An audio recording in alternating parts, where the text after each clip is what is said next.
E la nganga whaaloalo Samoa te whawhiro e tu foi nei whapoponga o le tātou Paul Kalame. Manatu ia e mōmō lava vi inga ma whawhtai tātou tamā o i langi. Ia ona lana tau singa foi whasoi fua o le mea rofa e sili atu i mea rofa uma o le mana vaola. Lea umwha ia le tātou tue whilo e foi i lomo le nuu ai le tu o le nuu. Ia, mālo le whalau, mālo le whaititalo, mālo le whaatotoa, tatonu. Ia, o tatu iei fo elisi ui o ngā ruenga lewa ia so i tiu te mawhai vai le ngata se tātou tofi Samoa. Ia, whapea fo ia tunu nei, New Zealand, Australia, ia wha solo fo ile o Britannia ma Amerika. Ia, mālo lava tawa ta i man whaatotoa. Manatu fo o pa ia mamalo tātou tunu nu o tuia, whatino tau sala, ia, o pa ia mai le motu sa, se ia pa ia le whawhao sa olii, ia o le nawa atoa iei o mamalu whaaranga nuu, ia whapea fo i opa ia whaatala le. Au lea so, ia, pe la vona e sirifia, le namatau o le Samoa laa, e whai ni tātou Pokalame, ina e mwhanu so ni ia tātou mō le anu luma, a o vevesi ma whitawhia i fo i le lanolangi le tele o leo, le tele fo i o whawhati ata mai, ia ai o loo iei mea e ni nii ai tā ua, e mana o mia o na tātou whaata waina, ia o lea sola, ia atono tau mate whamea te teilau sisila mai, ia o tawtafa ia o so tuai le e songa ia Kruger Road, o se tasi o tamali i talavou, ia na wasi sila mai iai, lani lei, talavou, ia ai ei isi vaenga sili atu ona tāua. Le ala lea ua wala au lia e le tātou Paul Kalame, le neifo iuso vai atu ona pa ia mona mamalu, ina ia so mai mawhio mai e wha so atu ia le anga waa ama le sila fia. O le anga waa lea, ia ua so ani tele ia te au ma o tele mana o fo ila ke ai umo tau whiofi mamau i lea whamanianga, te mana e wha so atu. Ona iero o talitununga e mana o mia e i tātou umalawa le whesosoani lea. E lea whaina po le ana maulunga o lo tūlanga tūlau, o le ana maulunga o te mau ainga malea te mai, o le afo i le maulunga i le tūlanga wha le anganga, po le whaiwhi au, po le whaipule, po le matai, po le tau le lea, po le matua, po le talavou, e mana o mia umalawa i tātou. Ia nei, te le sa o whaamatalanga. Ia e anu mai, maaroli, se fua la sunga kruka, whatala whatu malanganga whaaloalo. Ia, langi mai lau fionga, pe lau whekalainga sua. Ia, maalo. Pe fwoi whakala whaku i le mamalu malpa ia o mauangi whasalaunga ia. Whaftai lava mo le avangoa. Whaftai uso, ia, maalo. Whaftai fwoi molo avanoa wa e taliele wala au atu mal whatala ula tātou Pokalame. Ia peo na whafonga mai o le anganga na Samoa. Ai le se e le tātal noanga. Ia, o te loa e lina la whatu po o whea tātou no o a ka koe ainga o mai Samoa. Le fwoi whafonga mai, ia, ma. A whape fwoi lo tu tau onga mano background from Mori se uso. O ia, o lo ngō Kruger Roach, o ke sau mai o Saleaula, vai moso, vai lele, ia, lauri i e whapea fwoi solo.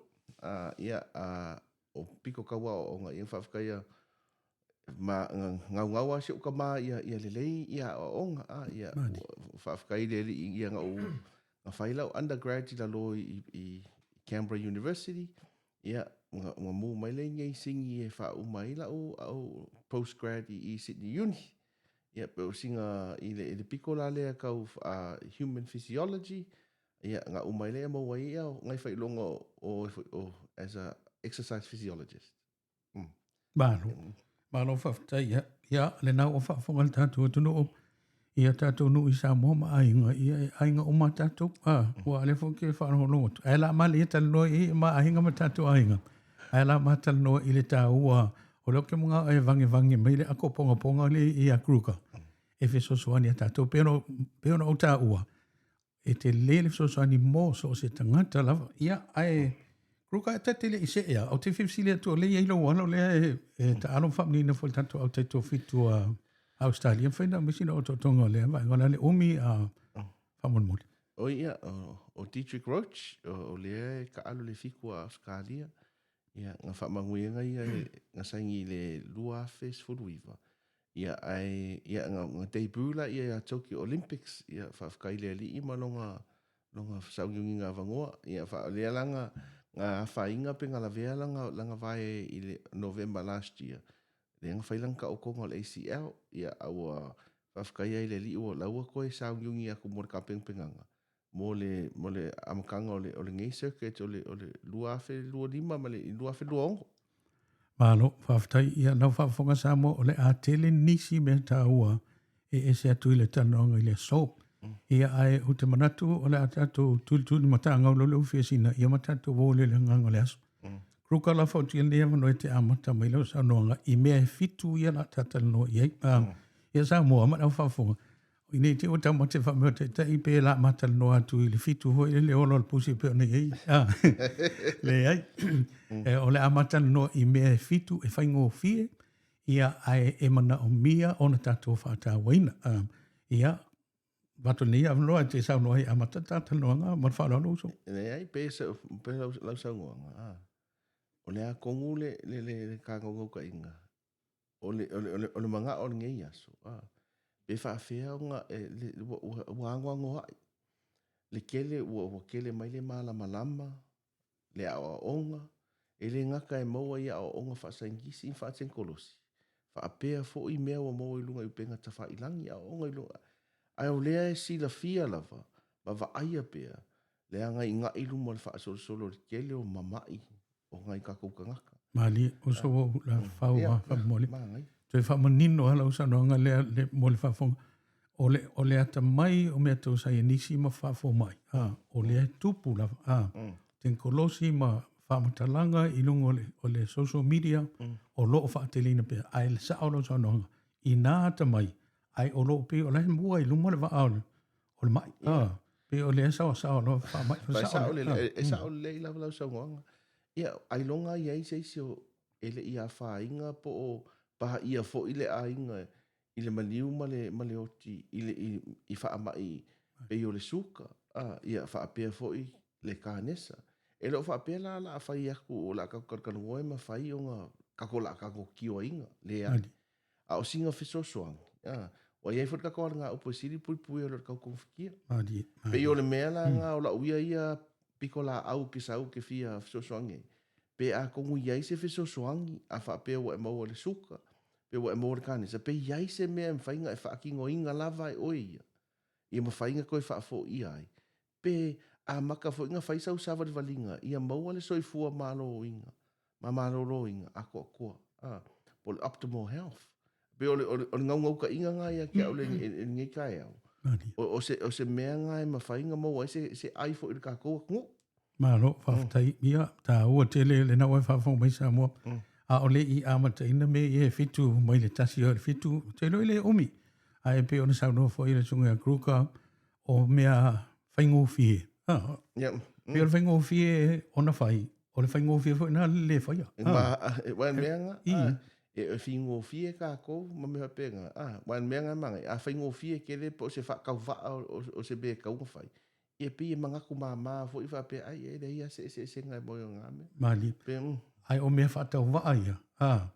E ono tau nuu se tau nuu unga le lei ma se suinga te lei. Sa o le. Sa o le, sa ua. Mano. Ia le pei fo i o le mea lenga wha ngai le li ia ka vika. Ska magiki whakau waa. Ia anga ko ilalo e lava ia le makua ia kodi aka ia. O ngai o mea la iki a vea o e pei fo i ia maa e kura fo inga. Ia a vea le ma maku ni mangu. Mali, ia, o mana tua toi fo ilisi mau fo tuspa ia, lea whapea mai whiwhi e sau nia e lea tua mea whaatau waa, e whaato i lalo e mea malolosi, ia pe o mea ia, ai sao lele lau sau nonga tātou Samoa, e maua i ke lea o mea, pe e whaatau waa fo i lele ia unka lea angole ei, ai ngalo taita, ia o mea na e tau nuu ai i taita i se tau nuu ngari lei mani fia.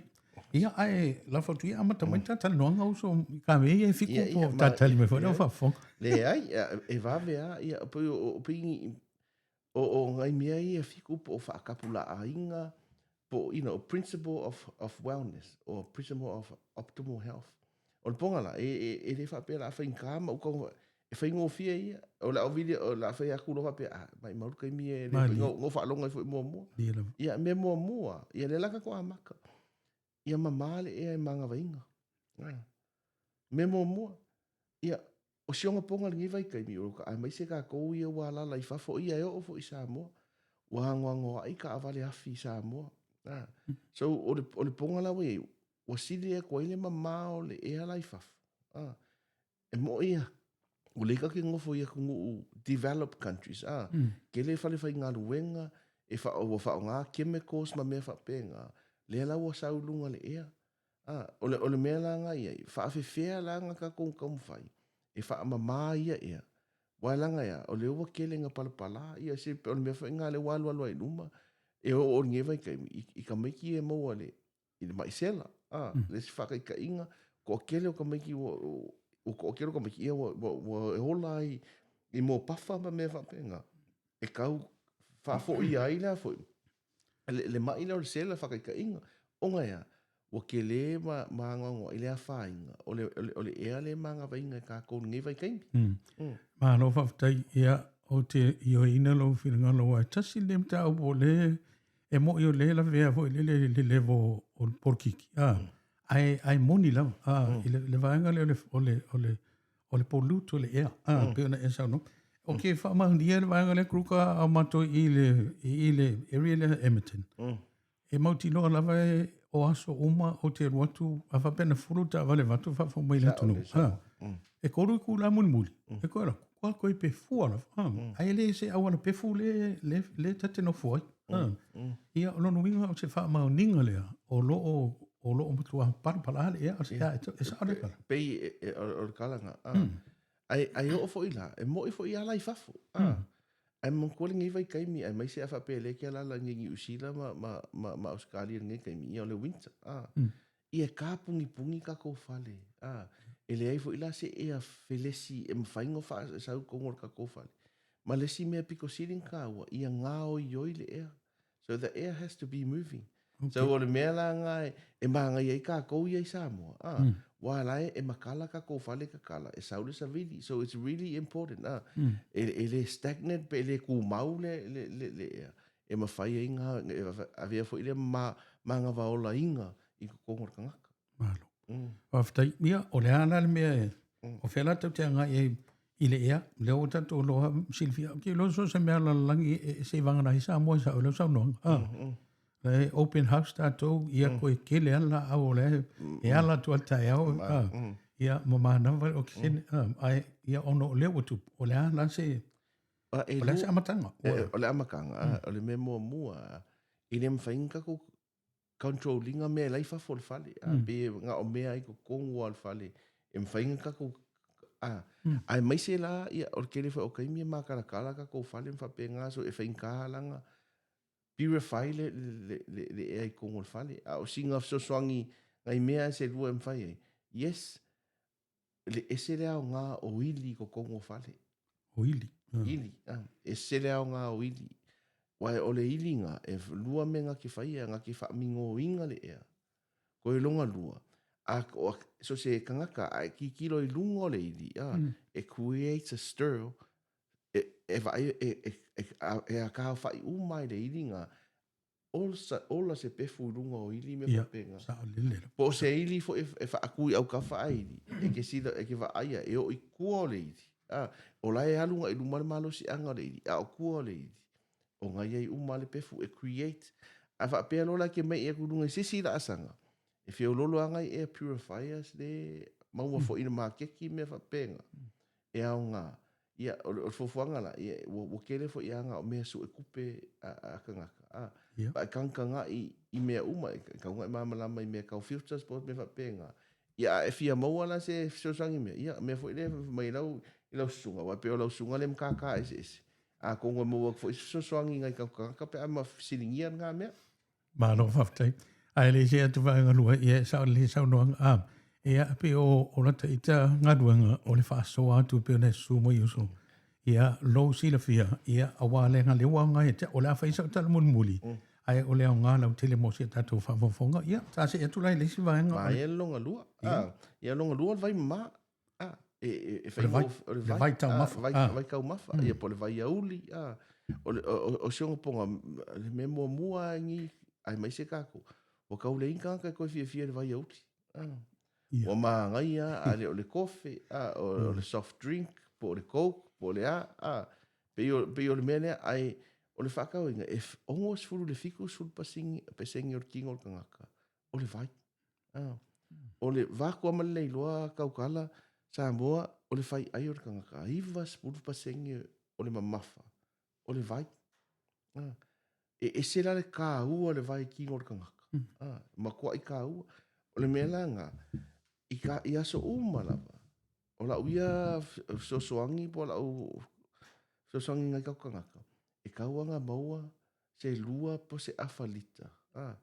E ke kau mawhainga i le vai. A o longo ponga kako. E kele kako i ngu kofi. Kele kako i ngu energy drinks. Kele kako e le kaunga e kauanga a koa le lua lita. E kausa minga le aso. So o le mea la ngā ia pe o le whaaso aku ngā ia kau le vai. Onga. Ai mese aku i whafo ele ngā kai Samoa. O le kau mawhainga le malo ia pui pui ai ka ngaka ma ia ka pē si ama le maua mai kongo le vai. E la ke whikangofi la le vaenga ngā ave vai la au pe o le chlorine. Ia mawhai ai nge kau mawhai e wha amamā le vai. Ia sau auangi i a whai ngai ka kou. Pe o le au nganga. A o longa ponga o le mele o ku e le malo ma me whapenga. E le ngaka ingei o Samoa. I kongo le vai. A e alu, o le mea fo ile le wha o ngai ki lingi ai swimming pool walu waku ama le loka o kala le chlorine. A e alu la se whale swimming pool. E ke vai, e whai mai e poison. O la o wha afsili la. E fia, o le ale ke le po le mea whape o se vai o onga. E mawhai o nga kau mawhai nga se ka ngaka e le maua e se a whainga. Pe o la uia la wha afsili. Langa ke le a wo ke le fo ia wha mai. Ua kupunga mai. Onga o le malosi o le chlorine kongo le vai. Pe o singa wha so kula. Ia pe ese. Mana i te, ia, le, manino lau sa noa. Te lo o le toe tau langa fo le whamanatu le vai tau mawha mua o me tau wewa wa mai i. Ka unga lua lita pe sili atu o le vai tau mawha le aso. Ai o le me sili tau e te tau o na whamamā le vai. O na lua o ta mana ia tele. O ko foi paipa ka ko ia so lau anga i whaka wan makongu. E lan mato vai a o nga pa paipa vo le o so e po atulo. Ka ke la ku ia e te me sa we mo me o me fu io ale ngo me. O me o limu. Mo tota. Ia o na lai pita fu rolo wa pe ngai ka o ia e sa o nga o po organic. O le pure water na sa o nga lai o me o natura.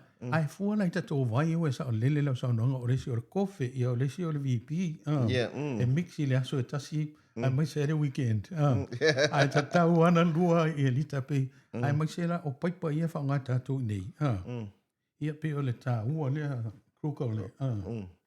Pe o mea la ngā, ai mankua, ai whapea la ngai ke ingunga kofe, e manga o mia fo ile wha upopo le vai.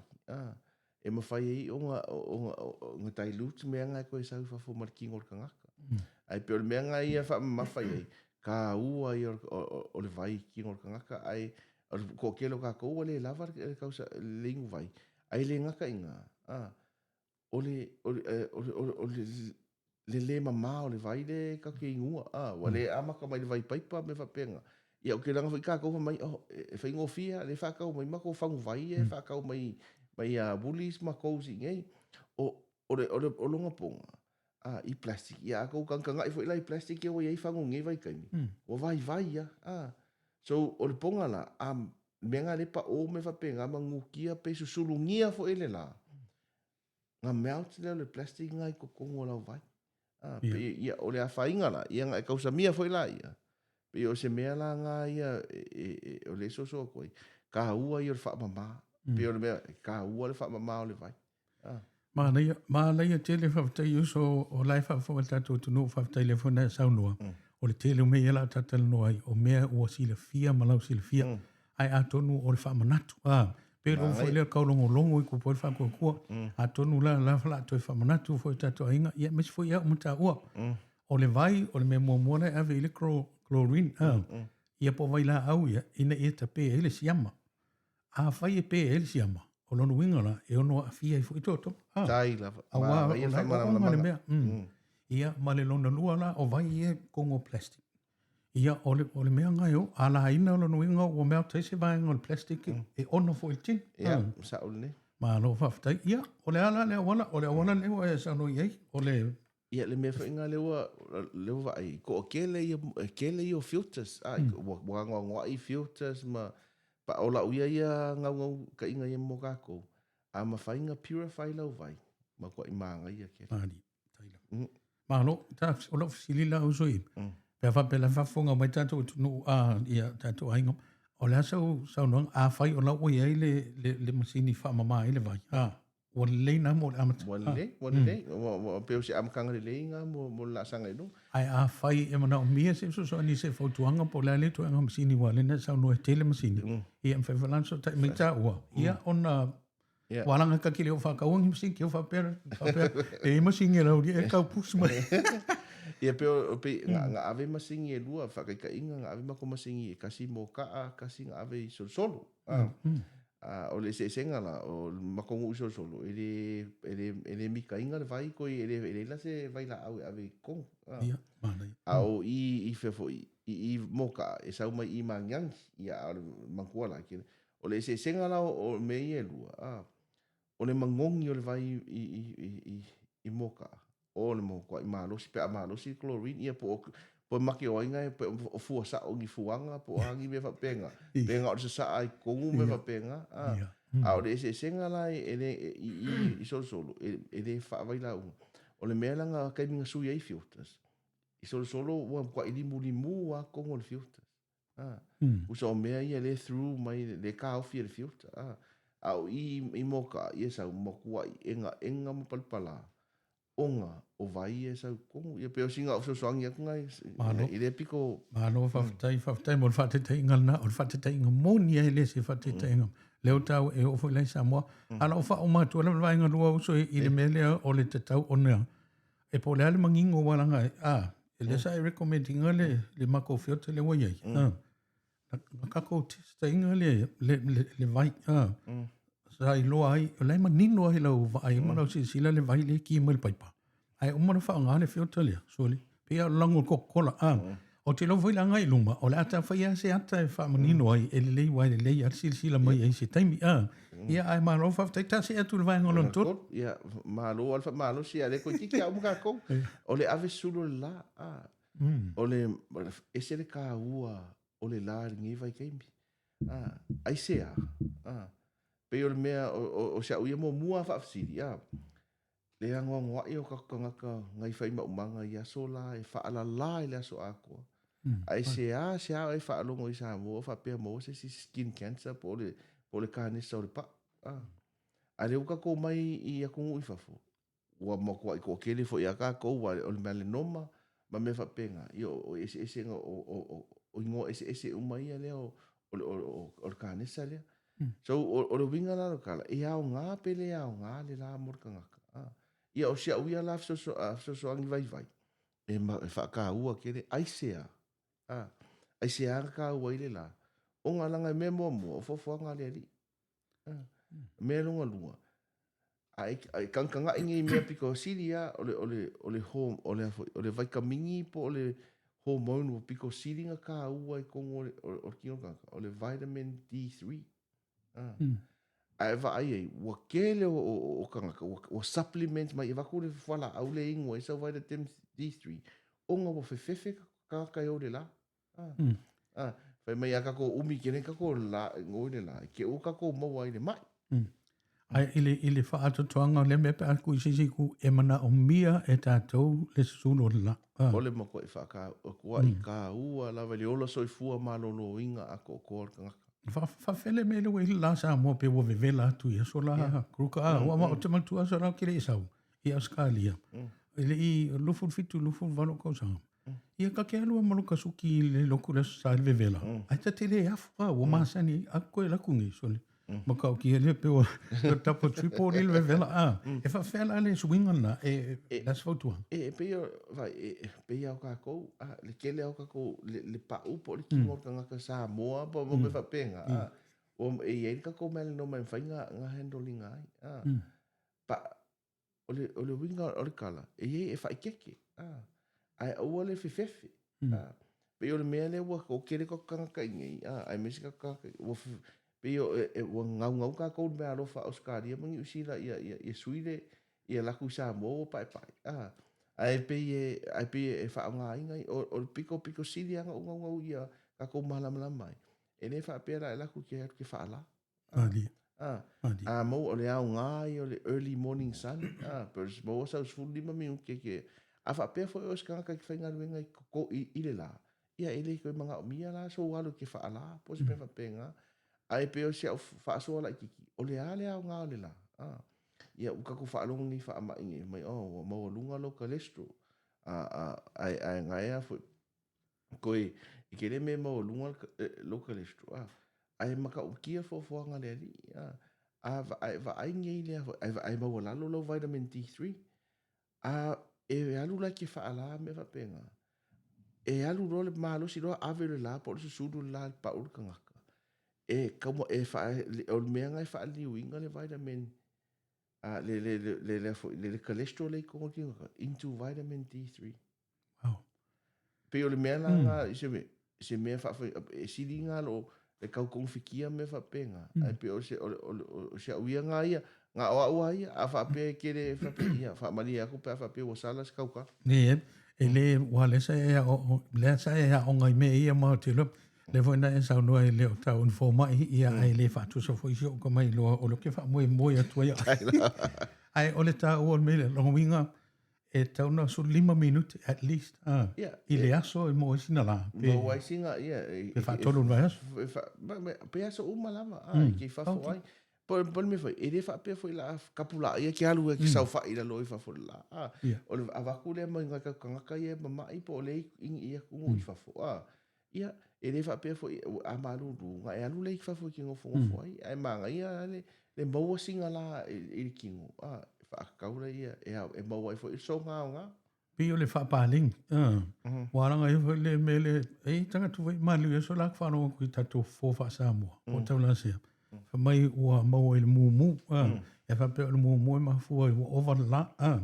Ia le mana ia tele lau sa no ngau so e fa amanatu a tatu uma. O fea la wana langi i. Kalo fai la i Alaska ua ki lo pe i se la pe. Ia, wan vaenga nga a o i la kousama. Ia, e umi le la. Ai a o la kou winter. Ia, wa whainga kahala wa le kaule mo se kai mio le la. Amu ia la tatu i sa moa ma. Wai la i so. Ma lo whaftai i na o whawhonga tatu tunu tase e tu i le vaenga lo na wha o so wha mole. Vaenga nunga wha, ia, o le la a wha vave a kua ke wa umi ke le kapu. Le e, na e se kia ka o. A longa wha. O le movement po nga yo inga. E se le wha ka ua o nga ea.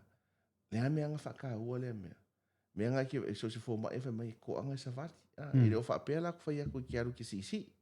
Pe ma koe alu koe ka mo i runga lei. O le sa vali lau. E ngau whaalongo fo i runga o le ki o anga po. Le ua sa u whai mai i nge Australia. E ka unga fiku afe le most steps. E le ka ua kere le sifuru afe le ai. E fua lava lau sa vali i haoi. A o le makua fo i man solo makua lo so i fua. Mane manga o pia fo i lea ia kere lau sa vali. Pano, whaftai uso weta ua le lava ta temi. E le o kuai kere ta o le le seke ka. Ai tā ua i ole mana ia tātou e fo i e le amatanga o tātou noanga. Le na sau noa e ma tātou fo i whasoa atu i tātou tunu. Ia oe nā le uso matua fine tulo upa ia. Kak whasoa ai i le tele o le ta mai le e sa o le lei alau sau noanga. O le ki o commercial radios ia i Aimal TV. E kofua le aso ma le whapea ua uma le survey e mawaifo e le lei le kofi. Sau le si aso e le anga le kofi. Sau le si aso e fia stepu e kofu so... E ono whaase se ina i tātou. Ai e se tā ua o le... Ia, o le ala, o le tā ua o le... Ai se ala ina tā ua le savali po le whanga i o le tino. Ai whawhefo i uso le vanga le... O le lai instead o loka savali e whapea le tatino fo i Samoa. Po le tanga ruenga fo i ka muta so... Kak whelua i ai lako ki ili mai lau papa sau. E tā ua i ale na. I le movement. E whaka ua i ka manga. Pio le mele kalkango koi o ngai kankai mai mamai roa. Ngā re ka oko oko la. Ia, ere, papea ere mwhainga alu e safari langa lea foi. Le wha mai mai. Le ai. E a kilinga moa ngā vavenga e malolo. Pe a e mingoi. O ngā ole a. E au ngā e wha ngā solo e koko kinko. Pe o le mea ngā e ole au ngā ngā safari. O le wha ngā solo ngā. Wai, a wakua, o le whaku. O ngā ki kule ia pe o ngā ia lea. ngai e whaasau le koko e whaanga solo mai le whaku o ngai i kōkingo i whafo po extremities o i kau i vai whapea marima. Malo, tā ua te lewa longa winga, e pe ana tā ua o le fufuanga pa i are atua o le tino ma le nganga. O to tonu e le lei, pe maso i fo mara loina, pe anga i oi fafu, o le ngai oi e savali, ma le mingoi e whaili, e le na o le alo e si il gym, E au ngā fo si, e au ngā si. Ai langa o ngisi o kako, ka ke whiwhewhia pe oi, ka kere i alu le gym pe ia. Pe langa ai whape, e kaunga ka fo i alu le gym. Pe o le mea langa war ko kere o kako, ngā le ua ko kongi ka ko gym membership, ia ngā maka ila ia. Alu ale o fixu ka la masinga. Ai le o whao ngai. Ia, sa ona. Pe o le mea langa e se le whakau inga. O ngai a, ma le si piko lea. O le main reason po o le whakau piko silean kere, o le whaanga so longa o le koko kingo. O ngai a, pe inga kako karkaringo, o le whakunga ki unga inga mai fafo. Whakunga ki inga mai fafo, ia. Ai rukoi wha so longa so longa mai la le koko e sa kua. Pea la ngai o ngai le mingoi. O le fo i wha o ngaha ai mai se la, ia calf muscle kangaka. Me ngai whako ia ka uar savari. Be a vea lea ma le malo si anga e mwhainga koe wha a fo i mai ai le koko i kongu i lunga i le whaku ma le me whapenga. E koe wha okisenea ai pe whapenga. Pe atil tilo la kruka i lau saunoanga, o le toto e mana mi al wha i whape tono o le tino tangata. Ai akaka oko lau o ka le mingoi. Wa le mingoi fo il toto. E le whape e whawhainga kāngo e mingoi. Onga o le eise malo si anga whakainga i lalo vai. Whawhenga koe whaafo i mai le koko ngai lunga. Koe pamu mai lunga. Koe pamu mai lunga. Langa le o eise pamu mai whapenga. Matua mana mi ala le mea mo as uma. E se whakau ai. Ma no whawhatai. Ia, na, peanta o a yen tatou fili ia ko mengi mai lalo. Ia ona tau whawhale tali. Wa amatanga le tatou poklame. Ai ole a wha wau pea le fo i so tau. Ia, tase e tula le numero 5. Ia, o le numero 5, ia, o mea aile ato o toa po Whole Foods.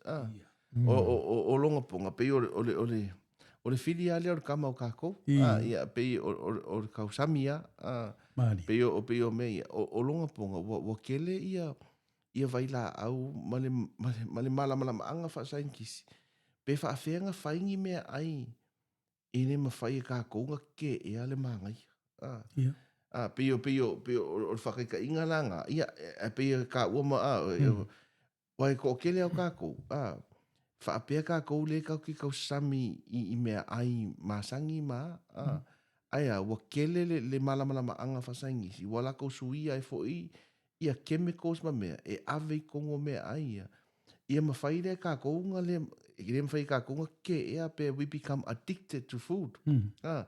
Ko kele alo ka kou whai mai, wako malei loka kala. Olo susonga ai. Mali. E eire whasa onga, ai fo i pe ngai eira sau siri ngai kau sau ngoma. Le, sau no pea, watu ele whisiri pea. Pe eire me whapenga, ai, o le whawhai ngō fia inga. O wale mea ka o Whole Foods, po o mele o mea ai ato. O mea ai e fua o le ele. Po o se mea mai fo i se kingo mangu. O le lei kau singa. Wai langa aka ko wha ke mi, o lei o ko kiki ase mea mai grain fed ai en ka kupu ai vakua ia o le me ko alo po poa po via ia e masangi ala ko le vao la ko me nga kausi ai pe o me foi nga mo mai foi la ko malo si anga ma minerals ma nutrients nga mo mai ai ngai kai mi pe o ai le ikele manga ka ia ai ma me ai fo la au ma fruit and vegetables e ser ka ua o lo fa in kan ngi vai kaimi e fin e ka un ka fo ile mo le ai healthy mali e ka un ka wai aka kikiro ye aka alu de KFC por i Red Rooster e mo la mio i lima kala ai anu lai fa ka ka inga anu McDonald's fa ka sa salad so Caesar salad po se me fa penga e iva kala ai mo ia ai mai sia ka ko sa mo e fa mai ele ko ai le mo pe singa so aku le mali O ani e sa o pe o fa pe atu kru ko pe wai e fa ma ni mai oi a. Mai se lava tatou tau mafa Samoa. Ai pe la ku ua i me e lua e sile fie lei. Pe o le ova lava o tau mafa ma le tau sami i mea lo lolo ma mea so ma di. E te so. Manga ia o me ia lua au ke le manga ola langa o sisi pate o kapo Ia. kalabe ka kio i me ia lo mai me sumalie ma mea ma mea lo lolo e sa o le sauanga a o le mea lo lolo lau kau kikiro ai me piko sili lea wa fa inga ia kingo kaka ke mingi mo me ka o seed oils seed oils la o mea ia le peanut oil so se oia o la po se nga o le maua mai i mo seeds ma me fa penga e fai por canola oil ko kero ka ko ore fai ka ko mea ai me fa pe ia pio mea piko siri le anga ngi vai kai ai pe la ka ko ngofo pe i afa pe ngai mai po angi oil ke fa nga inga me mo mua ia mo le paka au ngā paka. Paka le. Paka le. Le o le margarine. A le paka. Ia, ngai ki kira mo le ki. E le mene wha o ngā inkia mo le o le ki. Ia, a le mea piko siringa le le. O le coconut oil. O le makwa imanga ukia o le coconut oil. Ia, ai wha apea ai fo ila ia. O le olive oil wha mai kaka. O le leile olive oil. Yes, e le leile olive oil e kau mafa.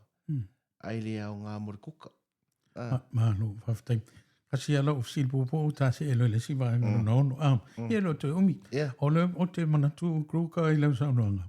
E benefiti ana tatanga te Samoa. Ono nile i tu e le engi kako waila au te le o whana i le aka ilo e le waila au whana wao le tape ele wao pe siafia. E le peila o tunu nei. E koe kiki au mea o mai ele moa, tu ile waila au, ia o le meat, e tui fo ele mea ia last tai, so se mea.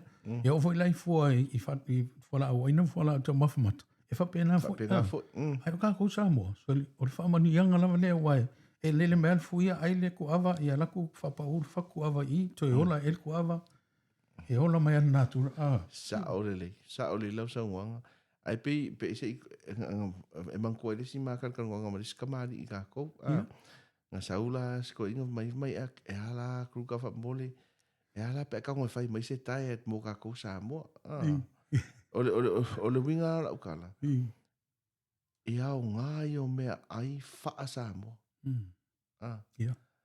le winga nga kala kalu le si au nga kalu ai mai se kanka ye suka ya nga ye mo chromium o longa ponga wa ke e ai o nga langa le masoa la e mo mai for kalo ya fa inga ai langa o le kele au kaimi e le fa pe o le kalo le fa inga o le mea nga e o fa kasi marka ko kalo Vai o ke langa ma sangi aka ko o fa kasi male ri o pisupo ia ai mai se ngi e ma nga ia po masima pe o fa inga langa o ka ule nga inga isi kalo ia ai aka koe fo ia ka ko ia kausami fa Samoa lu au mal kalo o ko se paling yo nga me ai pe pe fai fo se oka ma se mal kalo mal fai maka ukia nga ia sekia na nga pe o singa so swangi nga me ai ako ko o nga langa kele o ngi vai kai wa ngo i le kele o me ai wa le their food like substance e peyongi me ai ai le ise au ngā mor kingo soi fua marolo ingo kanga ni sa le e fainga tafo tanto lo kruka mo le fa fo me tanto tu no le me ai e malolo ina mata tau mo tanto tino lango ka ko e voi le kilo le me e ma na ye tofu ia sa ona le upo e somali e lingut ia ai ona manava ona wala ma ia la e maka o kia le sa o lau sa ngua e sa ngua ngi wala nga pe o le menga so se ngau kanka ngau sia o kampangi ngau sia me ai uma ngi vai kai mi o le compete uma la ko i clients pe ka ko la ia pe fa afenga fa ko singa ka ko ia kasi ase taste ia ka ko dem failen ko o la le pepa pe o le mela nga ai kele o mela ia whawhaingofia whawhenga e kausami mea aile the less process. A sau se pepa, pe sau se apa pe i ria o ngā molo kiko. Ai a mua mai fua ele ke laku whainga waku pe kau mai se la au pe eli mai, pe sau mai fo i se kingo se mang. Ia o le ponga ngei, ia e kankanga i fo ila le kele o mea i o whao ngā ngei e koe rikulu ai mo meat ma mea whapenga. Ma koe mai le koe means whakasi mai ngā pe i ala i o se mea mo. Ia, pe o le mea langa. The less process, the better it is for us. So i te tau ala na avoid ia process food me ai tu apa, me ai e pe o miti e lasma. Whafurisa. E renga ki whafurisa ai le kele, like processed food, like bread, whalaua, is a processed food. Mani, o lo mo ala la sile tau whea. Tua, na e sao noa le ile ele mea lai ka ua ile kalo. O le ftau whalongo ale ei. O le upu foi le sa whai e fo mai sa mo wa. So tamana maliu foi a suka. Ia, so anko foi le maliu te loini. O le suka foi. Mali si uka sengi just before him. O le suka foi au te le tau nuat. Ai, o le tatonunga le sa whango e sa mo i whapea. O le kalo le si mea mana si le pena sa unua e te le masohana i. Ai, o le ala i e le mea tā ua lai e le talo. Pe a whai kau sem whakasi ma le luau po par sami. Ia po le i a fo i ma le sami. Po le moa le atato. Mo sa mo. Ia, o rao nganga, ai pe o le mea le whai mai kako o ngai a. O kele mangoa i mea lai o whakasi ngā. Ngai e kele ai le whakele ai le whale au ngā inga. O le au ngā ma le kalo. Au ia. Malo uia ngau ka inga. E sere ka ua ka kome a inga. Ma lira. Ia le lala o whautua atu e loe e tau wala mai le sau noanga ma le whasoa mai e sunga a kruka. Ia tātou le amu, ia tātou sa moa. O te awhoi nei nisi i nei. E whai lato whatoanga. E po lea lava lupo maa lo lava. I lata i te le titino. I le aile o Mount Druitt ma Campbelltown. O te wai le i tangata i skama i Awanoa. Ai ko koe anu pupu kalo. Na te wai le whaola i ko inga me ia. O lala e kua lea ka mga pe amau. Kua i maa ngai a lava. Alo, whawhitai. Ia, ai misi la Samoa wai so se mea lava i Samoa. La e ola e lau ele. Makua se lau paseni. Kamo lau pele. Sa ola. Lau ku awa o ku awa ka fio lai. Ia, maa no whawhitai uso le na. Rono winga mana o mia lava le mea ai ato tua. Whole food. Ai le o KFC mo. Ia e whapea voi la le kangwa KFC. E whaia whai fofua. Ia, whai fofua. O no winga o mea le lei o lava. Ai tau vona fua le. Ila a ina le pe toi whamatala. Ili sau noanga le mai tuspa ia. Ai ia ola. Ai le ole. Ai no ninga. Tau sami le mea e au ngā. Mo le tino ma le angango. A ma le roina tino. Ia o fia fo ile anganga mo le fia. Ai a ovalo le ai ia. Le nala te o twist. Te mil mena ia le o soson. Atasi atu le mela ono so mal whanor. Ole ono male fiku e o whaakasi lava la ua. Ole ongo, o se si o manga po se positive environment. Si o manga le lei. Se me whaakupukupu inga ai le ngaungau ka inga. E le ngaka e peia, me whinga e si o manga pe o e kalesia. E whaakupukupu ai le ola whalea nganga. E o fo ilai i mea ngei kausoi fua manolo inga. E manga o mia le whakaskasinga. Ia kupukupu, ia wai e so e ko malefiku o le singi le o langa po o taula inga le o langa o kakangaka o le o whaakasi la ia positive environment and goals e kaualanga ngā lue whaakasi pei wai langa ale maua mea ia kako o langa ia ele aila se taunu unga po se mea o kau mawhai e kako e ngā lue inga ko se o lua mea ia maua se kau unga po le singi le po se kou ia e kau ai manga o mia ole environment po si o manga e nga lue whaakasi e kako ia mau ai la ia e o fo ila soi fo malolo inga a le aingi au singi po ngi au kaula inga po ngi au goals po lau soi fo malolo inga ia I guess e kere o ngau fo ila ke soi fo malolo inga ma a fa pela o mo lau singi ia manga o mia fo ila ia o se environment po si o manga e whaakupukupu ia lo fia hola soi fo malolo inga wai langa lau whakaika inga nga kupu e kele ia kupu mako a inga e kupu fo inga isi e kale sia ka kiwa ai e ke sau ros ka ngaka sau malanga sanga sa laki le o sau e manga o ia fiso o ke langa kala isi mai so reo maka o ila e sau maa. Pe whangonga e ofo ilai ni mako, pe a whangi mako ko nga in mako ainga. Ia pe wa ulangia fo ngale, woi, le ma wai le kausami ke le ai, e se mea o le anga, e se mea o kupu, ia ala o kangaka ia lai kau mawhai anga, ia kausi longa soi fuma, ia e pe wa avea ma mea e whakala le ingai kau kangaka. Malo, whaftai, weta ua whalap tonga peo i kalesia ma, kruka, ia, o le kā kemala o le te o, ia, malo uso, le whaftai, e sa o lila uso noanga, e li se mea e se fo ili mea liu tatanoi, ma mea ia lai mawhau e mga oe e ke anga iluma i se pisinisi, e maua loa le avanoa, ia ma se mea o se ki ilo mawhau.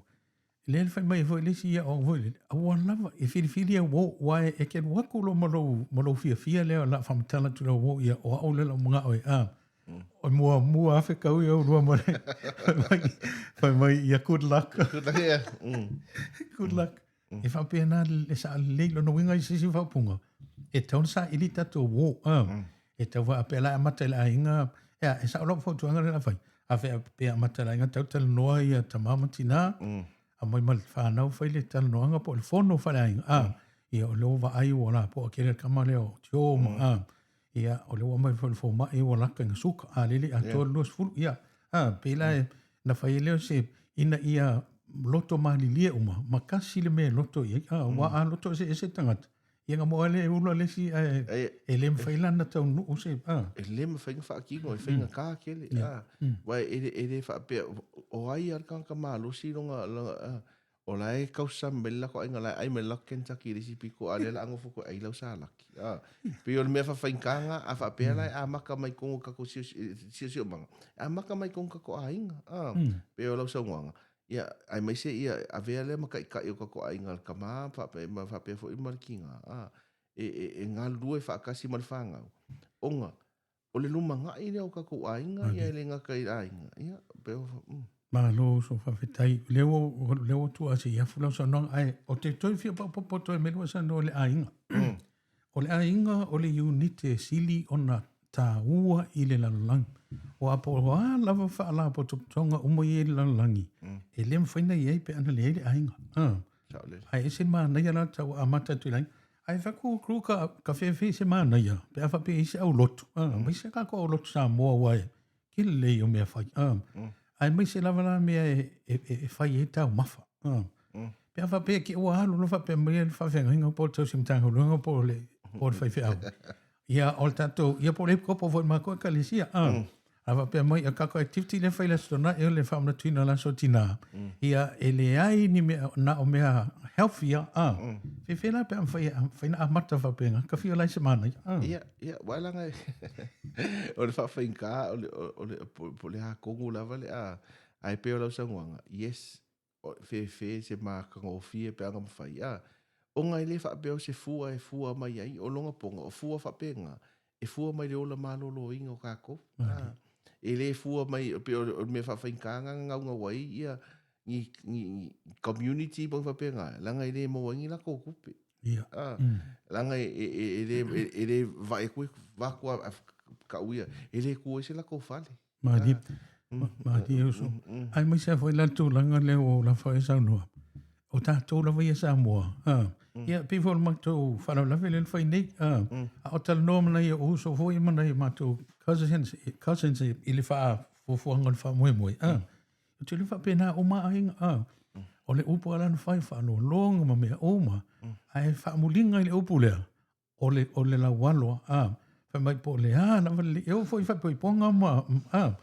Po le na wale le i maurulunga wha longa ma ke leo la fo ma ki o kuse whai whi au ma le nuu. Ai a le tau maftanga. Ia pina lunga lau tala. O maa sani e tātou o le tātou anga nuk. Ia o tau mawhala. Ai o lunga lau tala. O lai mawhai. O lai mawhai lava o na i sisi fua i lalo i fua. Ia pia whai. Ia tāu sio. Lewa amata mea tā po kalame wa e hilo taltununga e amata matala i tite pio me o ta amata. Ia. Ai lafo tu lau sunga e toi au tele mo ile. Leila. Pe o lau sa wanga. Pe o ke ranga i inga i ka ngaka o le a whalangolongo wa pia o ka e le maanga i o maa pokalapi. Ai pe o se mea lea, it's controversial. O ngai a, o le luma ngai o le kako aku i le ngaka ska ngaka ko kasi. Pe o le mea langa le tau wha inga. Ia o ngai whakapula ka inga le po principles ia of health le fikua. Male ea, male vai, susulu le la, po ave o le la.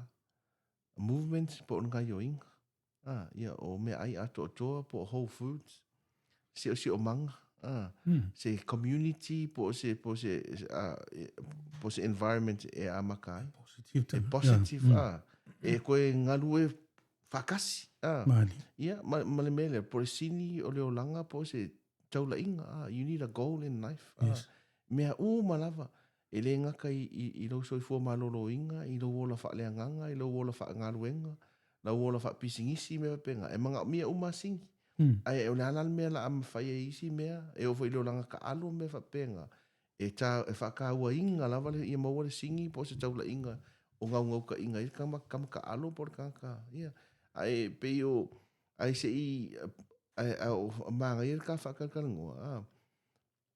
O ke loinga se si ka pokala me iluma aku. Ia pen whairenga ka ku whaasoa. Ai mai se la le wha mai o suka. Mali. Ole a whainga o le wha mai o suka. E kele i o isi a whainga i ku aku pe a maka ngā suka ka ngā. Ai pe o se wha a kaka ku ngewa i kaimi. E ngā ka uka ngonga. Wai o le suka. Sa ngā le whaingoa le diabetes. Alu la ia la e foi mai. Wo vai e kankanga o manko le diabetes. Ele onga lue inga le ake pili pe ole o saule insulin mai kongo le ake pili. Ole pancreas. Ai alu la ia wo vai e fo mai. Wo ia inga i kangaka wo diabetes pe amakua. So nga fa ingoa lo le diabetes mua type 1. Ai fa ingolo le type 2. Fa mai ole adult onset type 2. O longa ponga la nge vai ke mi aso i 30 years ago. Sa va aia nga o kanga kama kua lava e moa le diabetes dia. Le la fa ingolo le type 2. Ai wo kupu ai wo fo inga kamaki. Wo moa fo le suka.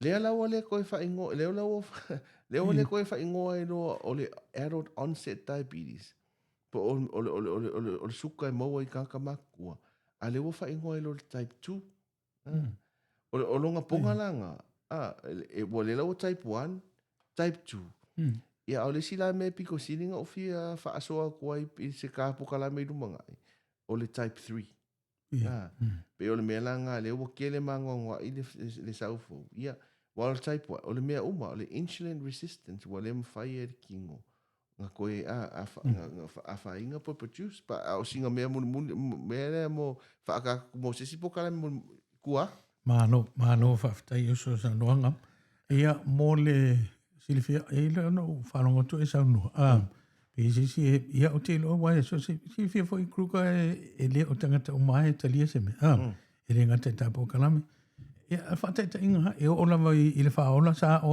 atu. Ia ele i whiwha anu ngoi tangata. Ai ele whapela o ta o atu ona o se nganga fwoi lea o sili so sili whiama so iloa. Ai o le nganga whiaf so soani ai e iei lo tal tunua. Kari kongo mai pra. Peto a tolu peto a wha e iei lava le mamalo tatu atunu o la la whafonga o le a whia ni mea. E le whia la ona o ta ua. Ai la whia ona leo o whamanatu. Mai whaia pe alawa whainga luenga ia, e lem whaina tu ua, pe o ta upu whaile na taulongo longo tu poit whatua tua. Apa lai fo in mea lea tātou, mō lo soi fo mana loina. Ia malo whiawhia, wai, e ilo o tai tununga kruka e, mana loina lo tatino, langa le wo o iei. Atono isa o poklamina o la o whamatala ina vaenga. Ole, ile kaimiso le wakara. Kulofo o le kala po a hama kua ese fo ila ngona man whanu kua ese a peu kua refi e iai. El whapunga whengo fi. Leo whaso so len manu ia o na tato po klame le. Malau so soani. Ia ua maha nei a pe le oa ese el suinga. Ia peu la ngona na sa moe fi whaso atu ina ia alu iloma tato. Ma mau alo fia. Awa e sa lilo so no. A malo sil tino ma fia ma loina e te langona fo o feelings e te file e mu e te fia lo ma fo e saule Saole. Ia pe avea lau testimony. Ia pe ngale fa uma ar kapu kalami. Ia ke fai ui lau sangoanga. Ia e isi fale tua nga manga lue tolu masin tau wai. Nga wala au mai e mga umia le triple bypass. Kera o fai aku la e fa apea se mea le kaunga e fai mo oi. A leo fai aku ale ngā lue nga mako i Wellingkongi. Nga umanga ave kongo le fale mai. La ua saungi mo le kaukong. Ia ailanga ia. O le vavenga ia ma le afo. Ma fa malolonga. Ele se mea kaua o mea ngā kauleri. O le vavenga ma le fa malolonga. Ia o fa malolonga mai leri. Ai o nga ioinga langa fa kingo inga. Ia nga fa afkai ai leri. La lawa ia isi fale kua inga i Amerika. Koe la kuko e failanga full scan. Koa e longa malanga. Ia lawa mai le sekala le. Ua manguia ma whawhkai. So pe o le mea la lea, whamore, reo au se fō mai, e le i whai e fōi. A o ngalue nga whai whaare kingo ma le mea whapenga. Ia, nga awala mai e whamano longa mai le li. Ma lo whawhtai, e le whai e au se tala e a i tui i fō mai. O le whaano lava ma le respect e ave le nei tairo o le doctor ma le fō mai. E tu mau pelo na maulunga.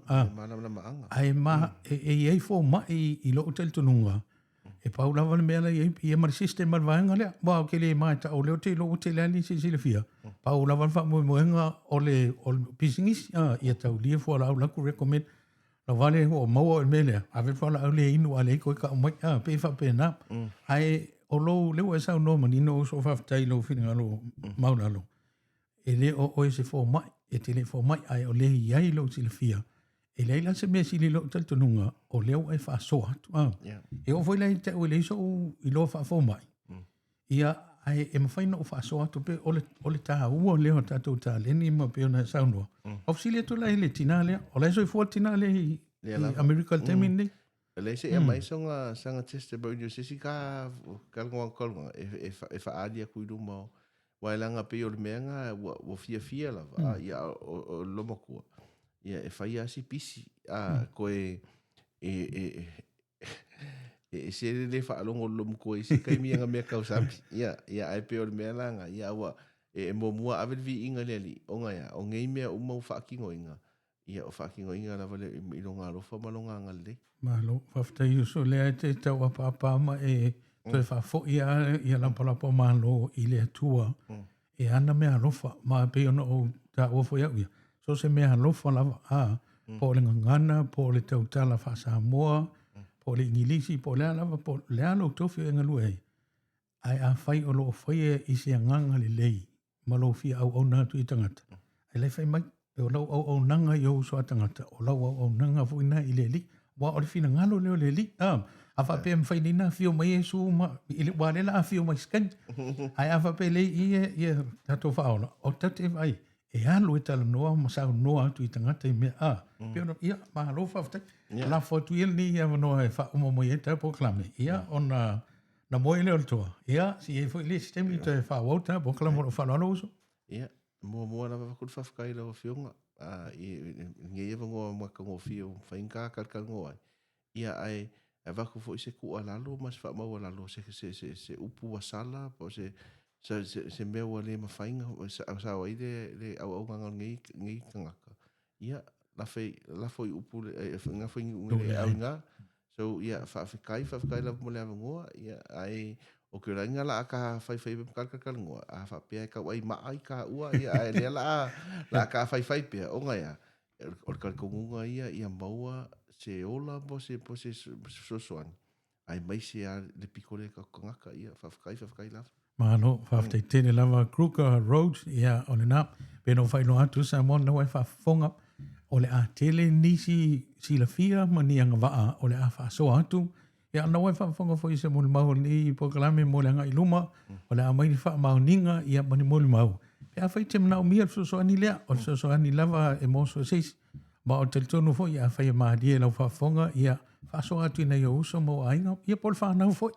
Wālanga o le na o tangata mātua ia awhia ngā tui whamaloina. O la venei whanau. Whasoa kui lau whaiwhi au. Whasoa atu fo ilo o lotu ia wha. So seisi lava, nia ae, pio na ua sauna atu leo so ia Kruger, mai atu na pa ia Samoa. Ia o le asinga ngana o le tau tamali i leia, so ia whamonmone lafo i whonga whantele.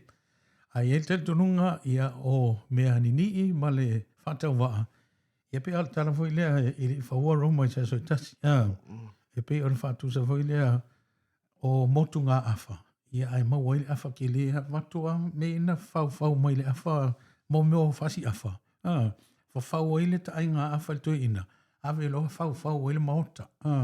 Le maota sa moa, le maota ki lea, le ai ma se whau. Na o awha ai whau mau mo le fia se fultau sanga si o ina pala tulou.